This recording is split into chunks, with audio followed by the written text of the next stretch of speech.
44과 프로 후대입니다. 우리 흔히 이제 프로와 아마추어의 차이가 있다 이렇게 얘기하죠. 프로는 어떤 사람들입니까? 정말 이 아마추어, 이렇게 그냥 취미로 그냥 흥미, 간단한 뭐 인기나 붐이 일었을 때 잠시 하는 게 아니라 거의 뭐 전문가죠. 직업처럼 느끼는. 그래서 프로는 이 목적과 동기 자체가 다릅니다. 그 일을 하는 데 있어서 다른 자세예요. 다른 태도입니다. 이 마인드셋도 다르겠죠. 그리고 접근 방식도 다를 겁니다. 아마추어와는 달라요. 그냥 간단히 그냥 쉽게 결정하고 접근하는 게 아니라는 거죠. 또한 거기에 대한 책임감이 다르겠죠. 뭐 잠시 하다 마는 거야. 뭐 우리가 큰 책임감이 필요하지 않지 않습니까? 그에 따른 이제 결과도 극명하게 차이가 나겠죠. 우리가 복음을 증거하는 데 있어서 이런 프로다운 이런 정신이 필요하죠. 오늘 사도행전 21장 26절 바울이 이 결례를 행하는, 율법의 이 정결 의식을 행하는 그런 장면입니다. 왜 바울이 이런 결례를 행하고 또 이 유대인 공동체에 들어가기 위해서 어떤 일들을 했는지 한번 오늘 살펴보겠습니다. 오늘 첫 번째로 바울의 결례입니다. 17절에서 26절에 나오죠. 바울이 예루살렘에 이제 도착해서 저번 시간에 우리 봤었죠. 그렇게 가지 말라는 예루살렘에 결국 바울이 이제 15절에 짐을 싸서 가잖아요. 도착하자마자 이제 사역 보고를 합니다. 이런 일들이 있었고 이런 일은 하나님의 그런 응답과 기적과 축복과 역사들이 있었습니다 라고 하니까 너무 하나님께 영광을 돌리고 했지만 교회 지도자들이 이 유대인 신자들이 너를 오해하고 있다라고 얘기를 해요. 어떤 오해냐? 너는 모세 율법을 버리고 할례와 그 모든 관습들도 무시한다. 무시하라고 또 가르친다라고 이렇게 소문이 나 있는 거죠. 교회 지도자들이 이런 오해를 풀기 위해서 바울 네가 지금 오해당하고 있으니까 이 나시린의 서원 결례를 서원 결례를 행하라 이렇게 얘기를 합니다. 결례는 정결하게 하다, 또 구별하다 이런 뜻을 가지고 있어요. 민수기 6장에 나오죠. 그래서 한 7일 정도 진행되고 마지막 날 끝나면 머리 깎고 제물을 드리는 이런 뭐 행위죠. 바울은 율법의 자유한 자지 않습니까? 근데 그때 같이 있던 우리한테 이런 지금 이 결례를 서원한 4명이 있는데 같이 네가 비용도 다 부담하고 함께 참여해라. 그래서 이거를 수락해요. 고린도전서 9장 20절에 바울이 했던 말이죠. 내가 유대인을 얻기 위해서 유대인과 같이 하겠다. 뭐 이런 서원하는 결례하는 거겠죠. 또 내가 율법 아래 있지 아니하나 율법 아래 있는 자처럼 하겠다. 왜? 유대인도 얻고 율법 아래 있는 자들도 얻기 위해서 나는 자유하지만 기꺼이 이 일을 행하겠다라고 했던 고백처럼 이 결례를 받아들입니다.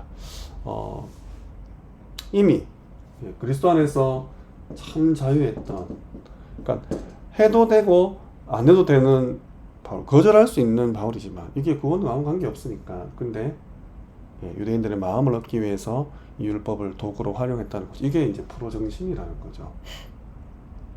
어쨌든 바울은 이런 결례를 행하게 됩니다. 그리고 왜 선지자 또 제자들 아가보 또 이렇게 너는 예루살렘에 가면 바로 잡힌다라고 했던 것처럼 이 바울이 잡히게 돼요. 예루살렘에서 이제 바울에 대한 이 반응들이 있죠. 이방인을 성전에 데려왔다. 이스라엘 백성, 유대인들은 있을 수 없는, 감히 상상할 수도 없는 이런 일들을 거짓 고발합니다. 그래서 폭동이 일어나요. 네. 정말 대단한 선민사상이죠. 예수 믿지 않는 자들이 지금 교회로 오면 우리 얼마나 기쁘고 환영하고 축제이지 않습니까? 근데 이방인들을 데려왔다. 이 개만도 못한 이방인들이 데려왔다고 이렇게 거짓으로 고발하는데 폭동이 발생. 그래서 여기에 이제 폭동이 발생해서 막 바울을 죽이려고 하니까 이 로마 군대가 개입하게 됩니다. 하나님의 지키심이죠. 군대 천부장한테 이 이야기가 전달되고 급히 이제 군인들하고 백부장을 이렇게 데리고 와서 바울을 이렇게 때리는 것을 금하게 하죠. 하나님께서 하신 거지 않습니까? 아무 상관없는 로마 군대가 와서 이제 바울을 구해줬으니까요. 복음을 전하려는 바울의 열정은 이 생명을 위협당하는 긴급한 긴박한 순간에도 꺾이지 않았습니다. 그래서 이 바울의 프로 정신이에요. 바울은 가장 먼저 사명이 제일 우선순위였습니다.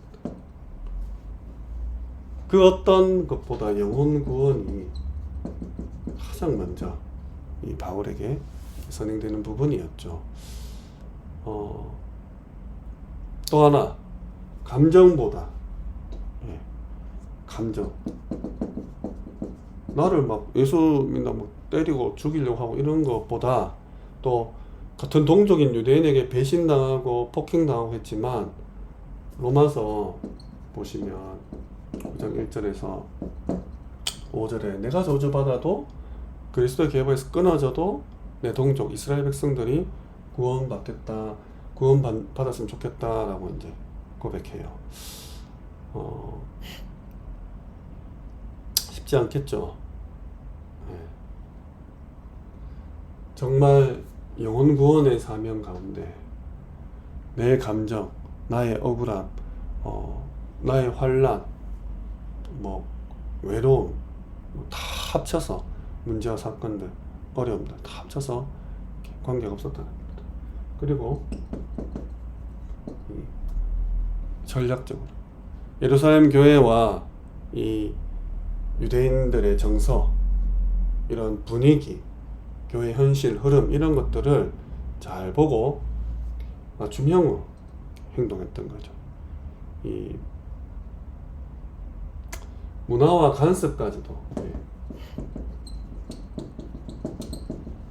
인정하면서도 복음의 본질을 훼손시키지 않는, 그래서 이렇게 오늘 결례를 행했습니다. 비용까지도 본인이 이제 지불한 거죠. 우리가 한 업을 예를 들어서 라면을 이렇게 끓이는 업을 선택해서 가게를 운영해도 일본 같은 경우 100년씩 3대가 막 세습해가지고 전통 있는 집이라 이렇게 하지 않습니까? 라면 하나 끓이는데도 프로 정신이죠. 장인 정신이라 하지 않습니까? 흔히 이제 우리 도자기를 만들고 이런 부분들에도 이런 것들이 있죠. 문화재 같이 우리가 하나님의 나라의 일을 이루고 복음을 증거하는 일에 있어서 정말 이 목적과 동기부터 해서 이 책임감들 이런 것들이 어릴 때부터 들어가야 됩니다. 이 원색 복음, 순수한 복음을 그대로 지키고 그대로 다음 세대, 후대에게 전달할 수 있는 이를 위해서 오늘 목숨도 그 어떤 억울함도 없는 정말 그 현장에 잘 적용시켜서 전달하는 이 바울의 모습을 보면서 할 수 있어야 돼요.